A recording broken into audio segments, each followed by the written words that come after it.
La escultura, el grabado y la literatura son disciplinas artísticas en las que ha destacado de manera preponderante nuestro estado. Este importante logro se debió principalmente a la presencia de prodigiosos artistas como lo fue Jesús F. Contreras, José Guadalupe Posada, Antonio Acevedo Escobedo y Mauricio Magdaleno. El día de hoy en Historia del Arte en Aguascalientes conoceremos más a fondo sobre estos ilustres personajes. Comenzamos.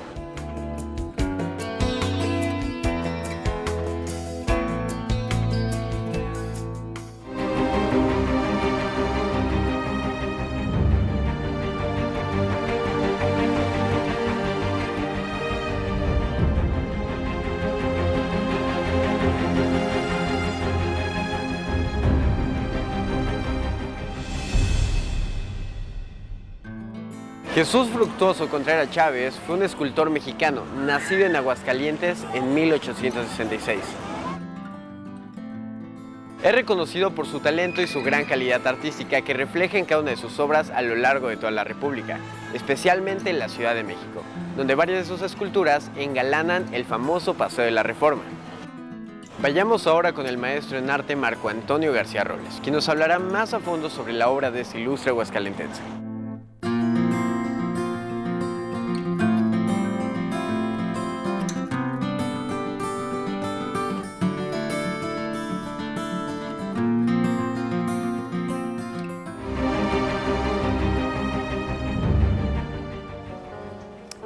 ¿Qué tal? Les quisiera hablar el día de hoy de Jesús Fructuoso Contreras Chávez, un aguascalentense nacido en 1866, que es un eslabón importante en la historia del arte mexicano. Lo conocemos a Jesús Contreras principalmente por sus aportaciones a la estatuaria mexicana, a los monumentos que construyó en toda la República Mexicana, a 20 de las estatuas que están en Paseo de la Reforma y sobre todo por esa conocida escultura en mármol blanco de Carrara que se conoce como Malgré Tout, a pesar de todo, que fue una de las ganadoras del Gran Premio de Escultura en la Exposición Universal de París de 1900. Estos son los datos que más se conocen de él, además de esta cuestión del escultor mítico que perdió un brazo por cáncer y que aún así siguió trabajando. Una idea quizás algo romántica, de un artista del Porfiriato, que si bien, bueno, obviamente fue muy importante en este periodo, quizás el escultor más importante del Porfiriato, no se ha valorado lo suficientemente su aportación en otras áreas. De eso quisiera hablarles. Jesús Fructuoso Contreras Chávez fue miembro de una familia liberal, con una instrucción en todos sus integrantes, que llevó a hacer aportaciones a la cultura mexicana en distintos ámbitos. Los Chávez, por ejemplo, sobre todo en el terreno editorial, en la impresión de folletos, de libros, de la música, incluso en algún momento vinculados con otras familias como los Elizondo, pues sus descendientes han tenido aportaciones importantes en el ámbito del cine, como dije hace rato, de la música también. Pero ¿qué aportaciones hizo adicionales este escultor de finales del siglo XIX, de Aguascalientes, a la tradición artística de la República Mexicana? Bien, Jesús Contreras es un importante eslabón en la historia de la educación artística del país. ¿Por qué digo esto? Bueno, primeramente porque como estudiante fue un joven muy inquieto que buscó romper con algunos paradigmas de la época, pero sobre todo ya como un escultor realizado, que esto partió de su trabajo en la Exposición Universal de 1889 en París, pues él se vinculó con actores del ámbito artístico de talla internacional, como el autor de la Estatua de la Libertad, Bartholdi, como algunos pintores de la época franceses, y que también, bueno, pues ello le llevó a conocer a personalidades que tuvieron una vinculación con nuestro país. En este sentido quiero hablar, por ejemplo, de un profesor que trajo a la Escuela Nacional de Bellas Artes, precisamente por su intervención, y que es el catalán Antonio Fabrés.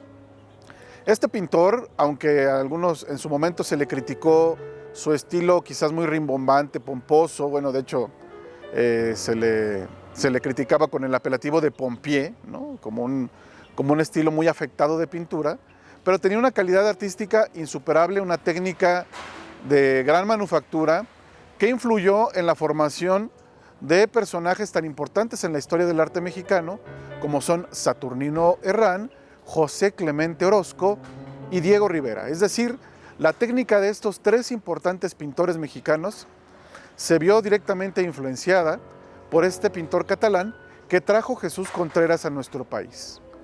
También debo decir que una aportación importante o vínculo importante de este escultor con otro personaje importante en la educación artística de nuestro país. Me refiero al doctor Atl, a Gerardo Murillo. Ellos se conocieron seguramente en Aguascalientes, ya que, aunque mucha gente desconoce este dato, Gerardo Murillo también pasó por las aulas de lo que hoy sería la Universidad Autónoma de Aguascalientes, brevemente, donde también, por cierto, se impartían cursos de dibujo. El doctor Atl, a la larga, tendría una intervención importante en la renovación de los estudios de la Escuela Nacional de Bellas Artes. Este artista, conocido sobre todo por sus pinturas de paisajes y volcanes, era también amigo personal de Jesús Contreras y de hecho uno de los autorretratos de joven que se conoce de este doctor Atl está dedicado precisamente a nuestro escultor aguascalentense. Bien, bueno, pues si lo vemos de esta manera, pues Jesús Contreras tenía una visión muy importante con respecto a la renovación de la forma en que se educaba en las escuelas artísticas de nuestro país, ya que se recurría sobre todo al copiado de manuales de dibujo, al copiado de modelos escultóricos, que era una tradición de la Academia Europea, pero que ya pues eso estaba como un esquema muy gastado. Entonces hubo innovaciones en cuanto a la técnica, en cuanto a la forma, por ejemplo, de hacer copiado del natural o buscar nuevas formas de expresión artística, incluso en el acabado de los modelos, tanto en la pintura como en la escultura. En ese sentido, Jesús Contreras tenía un proyecto muy importante que fue el Centro de Educación Tecné, que no se llevó a cabo, pero que tenía precisamente la intención de renovar la enseñanza artística de nuestro país. Entonces Jesús Contreras es muy conocido, insisto, por el tema escultórico, por las más de 100 estatuas que están regadas a lo largo de todo el país, que están colocadas en distintos puntos estratégicos de ciudades cruciales para el país, pero sobre todo esta parte que se desconoce, cómo su legado, su intervención tuvo una injerencia artística en la formación de los futuros escultores, pintores e incluso en otras áreas como la literatura, ya que él, pues no por decir patrocinador, pero sí era un amigo importante del círculo literario conocido como los modernistas, que muchas veces se reunieron precisamente en su taller de fundición, la Fundición Central Mexicana, y que también, pues obviamente, recibían su apoyo, su participación, y él incluso a veces también con una participación en las revistas literarias que se fundaron en ese entonces. Entonces hay que valorar nuevamente, hay que repensar, hay que seguir investigando el legado de Jesús Contreras para ver precisamente cómo ese pequeño eslabón de una persona que murió muy joven, pues tuvo una influencia directa en lo que sucedería después en las escuelas pictóricas como el nacionalismo mexicano, pero que también, pues obviamente tuvo que ver en la formación de estos artistas, pero también de una etapa, pues, compleja, crucial de transición de lo que fue del porfiriato a la revolución. Como dije, Jesús Contreras murió muy joven, seguramente si hubiera tenido una vida más larga, hubiéramos visto aún más su legado artístico en obras muy importantes del país. Pero la semilla que dejó a través de su formación directa en la Escuela Nacional de Bellas Artes, o bien con sus amistades que participaron directamente en la educación de los futuros artistas, sin duda es algo que se tiene que analizar con mayor profundidad. Jesús Contreras, pues nos puede decir aún mucho. Afortunadamente la Universidad Autónoma de Aguascalientes cuenta con gran parte de su acervo documental, su archivo que fue legado por la familia y del cual se pueden seguir realizando investigaciones no solo de él, sino de su entorno familiar que, como digo, tuvo una importante repercusión en la cultura mexicana del siglo XX.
José Guadalupe Posada fue un grabador, ilustrador y caricaturista mexicano oriundo de Aguascalientes.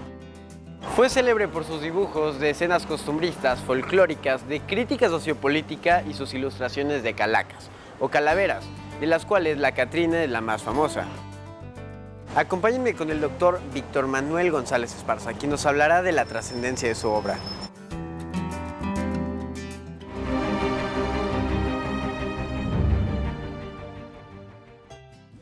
Vamos a hablar sobre José Guadalupe Posada, a mi modo de ver, el primer vanguardista mexicano, y sobre eso, bueno, pues platicaremos en esta ocasión.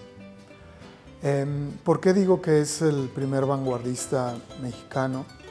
Bueno, pues porque Posada viene a representar frente sobre todo a una, digamos, estética modernista, la posibilidad de, por ejemplo, mostrar el expresionismo incluso antes de que propiamente se discutiera y se reflexionara acerca de este movimiento a través de las vanguardias.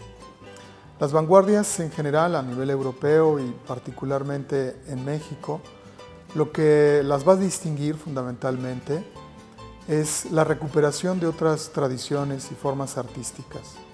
Por ejemplo, en el caso de Picasso, si observamos Las señoritas de Aviñón, pues ahí vamos a ver la incorporación de elementos, por ejemplo, de máscaras africanas y de otro tipo de estética que trastocaría y transformaría la manera de ver el arte. La recuperación entonces de formas populares va a ser una de las principales características de las vanguardias mexicanas, particularmente después de la Revolución Armada. En 1921, de acuerdo a los festejos también el centenario de la independencia de México, es decir, dentro de los propios festejos, en septiembre de 1921, se llevó a cabo la primera exposición de arte popular mexicano. Una exposición impulsada por Roberto Montenegro, José Enciso y uno de nuestros paisanos también, Gabriel Fernández Ledesma. Fue la primera ocasión en que también se hizo una revaloración del arte popular mexicano. El catálogo realizado muy bien ilustrado, muy bello todavía, lo podemos apreciar, hecho por el doctor Atl, y con una introducción me parece fundamental para entender lo que tendría que ver la vanguardia mexicana en esta idea de recuperar las artes populares y sobre todo también darle un sentido diferente a lo que era propiamente el arte, digamos, que se había realizado en México. Bueno, pues a través de esta exposición entonces comenzó a darse esta revaloración de lo popular. Fue quizá por primera vez quien, digamos, descubre a Posada, va a ser Jean Charlot, un francés con una gran tradición también dentro de lo que significaba lo mexicano en Francia, quien vería ya con otros ojos a Posada. Posada representaba entonces para estos pintores vanguardistas, vendría a representar justamente el símbolo de lo nacional. Pero Posada mismo ya había introducido cosas que los vanguardistas también tendrían, ¿no? Particularmente la capacidad de observar a través del movimiento, una cosa que está muy relacionado con la estética, por ejemplo, cinematográfica. Si nosotros vemos los grabados de Posada a través de esta nueva perspectiva, me parece que vamos a encontrar en él prácticamente como si fueran los elementos, ¿verdad?, que conformarían una gran película sobre la historia mexicana, sobre las manifestaciones populares, sobre las características también de la violencia, particularmente entre algunos estratos, y desde luego a través de las calaveras, que vendrían siendo la representación más democrática de lo social, porque a final de cuentas todos vamos a morir. Esa democratización en donde no dejaba a ningún personaje, incluido, ¿verdad? Podría ser a un obispo, podría ser un político, y desde luego, ¿verdad? También estas figuras populares como la garbancera, que luego sería la Catrina. Pues bueno, estamos viendo toda una escenificación y una teatralización de lo que era la escena mexicana. Entonces, Posada, por este tipo de razones, por descubrir incluso antes que los propios académicos en qué consistiría también la vanguardia, por eso creo que es el primer vanguardista. Después de muerto, en 1913, he comentado que Jean Charlot lo descubre, realmente lo llega prácticamente a inventar nuevamente, y sería a partir de este conocimiento de Charlot que Diego Rivera lo haría, digamos, no solo el gran genio de la plástica mexicana, del grabado en particular, sino que lo haría todo un símbolo, ¿no? Posteriormente estarían otros autores también que verían en Posada justamente a uno de los grabadores, no solamente, digamos, caracterizado por esta gran genialidad en la manera en que realizaba, sobre todo, como he dicho, estos movimientos, ¿verdad?, que están en prácticamente todos sus grabados. Si nosotros comparamos, por ejemplo, los grabados del propio Posada con Manila, que fue uno de los también de precursores del grabado en México y desde luego maestro del propio Posada en muchos sentidos, pues vamos a ver justamente cómo Posada va a introducir algo que será un elemento muy, muy vanguardista. Se sabe, por ejemplo, que Posada, gracias a los trabajos de Aurelio de los Reyes, ilustró varios carteles para los inicios del cine mexicano. Posada conocía entonces los avances que se tenían en términos del cine, y yo creo que eso también le pudo haber influido en lo que era su concepción misma del grabado. Ahora, Posada no fue una gente, digamos, reconocida en vida.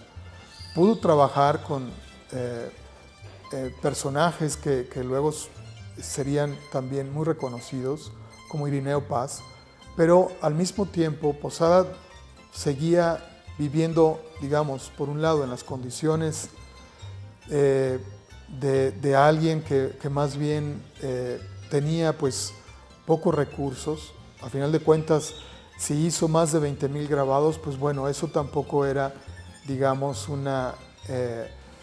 necesariamente un reconocimiento en su época. Muere, como sabemos, pues prácticamente solo. Es enterrado en una fosa común, por lo cual pues es muy difícil ahora reconocer, ¿verdad?, en dónde exactamente quedaron sus restos. Sin embargo, lo que ha perdurado de Posada, más allá de que haya pertenecido o no digamos, a la élite artística de su época, lo que vemos en él es que inauguró finalmente estilos que luego serían, por ejemplo, una gran influencia para el gran muralismo, ¿sí? O sea, podemos ver, a final de cuentas, en el gran mural que hizo Diego Rivera sobre la Alameda, tarde de una domingo en la Alameda, en donde la figura de Posada pues es una figura central junto con la Catrina, porque justamente los que le van a dar esta estética mucho más moderna, mucho más vanguardista, pues sería a partir de todo el imaginario, de toda la visión que pudo tener Posada, aún aparentemente de no estar en alguna academia. Creo que eso viene pues finalmente a permitirnos ver a Posada no solamente como un precursor, sino justamente como el primer vanguardista mexicano, y que por ello, ¿verdad?, su estética pues ha permanecido incluso también hasta la actualidad. Posada en estos momentos pues es ese símbolo desde luego de lo mexicano, pero también de una estética vanguardista que como tal es también reconocido a nivel internacional. Antonio Acevedo Escobedo fue un escritor, periodista, crítico literario y académico mexicano nacido en Aguascalientes el 23 de enero de 1909. Por su parte, Mauricio Magdaleno fue un escritor y periodista mexicano, que si bien no nació en nuestro estado, tuvo sus primeros estudios en nuestra ciudad.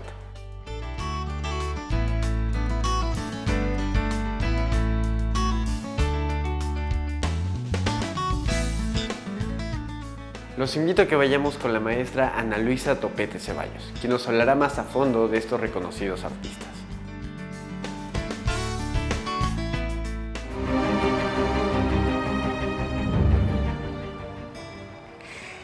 El día de hoy voy a platicarles sobre dos personajes que tuvieron muchísimo que ver con Aguascalientes, tanto en la cultura como en la literatura. Y ellos son Mauricio Magdaleno y Antonio Acevedo Escobedo. Inclusive podemos ver que el libro que escribe, uno de los libros que escribe Antonio Acevedo Escobedo, se intitula Letras sobre Aguascalientes.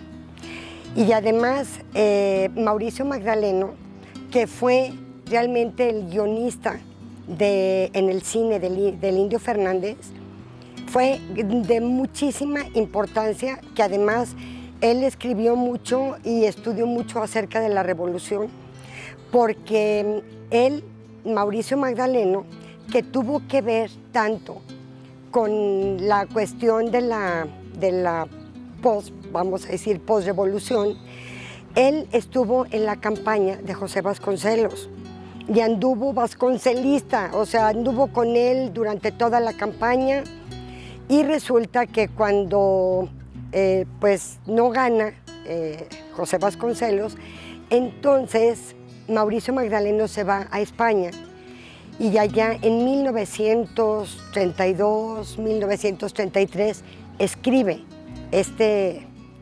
relato, novela del compadre Mendoza, que inclusive hay una película sobre este tema. El compadre Mendoza habla sobre lo que es un cacique, sobre lo que es el caciquismo, y explica mucho el por qué se formó este tipo de personajes, que después pues proliferaron muchísimo en la sociedad. Por otro lado, Antonio Acevedo Escobedo, que él sí nace en Aguascalientes, que inclusive ambos fueron compañeros de mi papá, de Alejandro Topete del Valle, personajes que tenían que ver con la cultura, con la historia, con la música, el Chato Juárez, uno de ellos también, Agustín Yáñez, que también eran muy amigos. Ellos eran como un grupo de gente que les preocupaba muchísimo toda la cuestión intelectual, y es curioso, pero ahí se juntaron pues, de diferentes áreas y diferentes artes, empezaron a traer a bailes, o sea, grupos de danza de Moscú, de Checoslovaquia, de América Latina, en la feria, porque algo importantísimo que sí tenía aquí Aguascalientes y que tuvieron mucho que ver también ellos, fue todo lo cultural que se preparaba en la Feria Nacional de San Marcos. Pero además, Mauricio Magdaleno, que escribe la retórica de la Revolución, él es considerado también como un post-revolucionario, en que él muestra de alguna manera qué tuvo que ver realmente todo este movimiento de la Revolución y cómo es que se liga también pues Aguascalientes, porque él, Mauricio Magdaleno, aunque no nace en este estado, él nace en Zacatecas, pero por cuestiones precisamente de problemas de la Revolución se vienen a vivir aquí a Aguascalientes. Y por otro lado, Antonio Acevedo Escobedo, también él se preocupaba mucho por traer a don Juan de Tercero, que fue un músico extraordinario, y obviamente al grupo de intelectuales mexicanos, pero que tenían de alguna manera algún lazo aquí con Aguascalientes.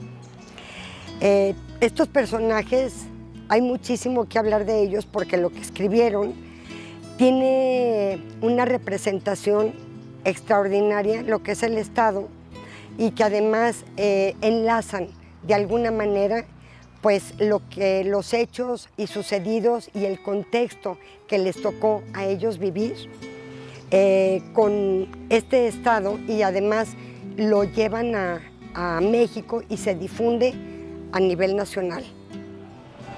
Espero que este programa haya sido de su agrado. No queda nada más que agradecerles por habernos acompañado en una emisión de Historia del Arte en Aguascalientes. Yo soy David Moreno Cermeño, hasta la próxima.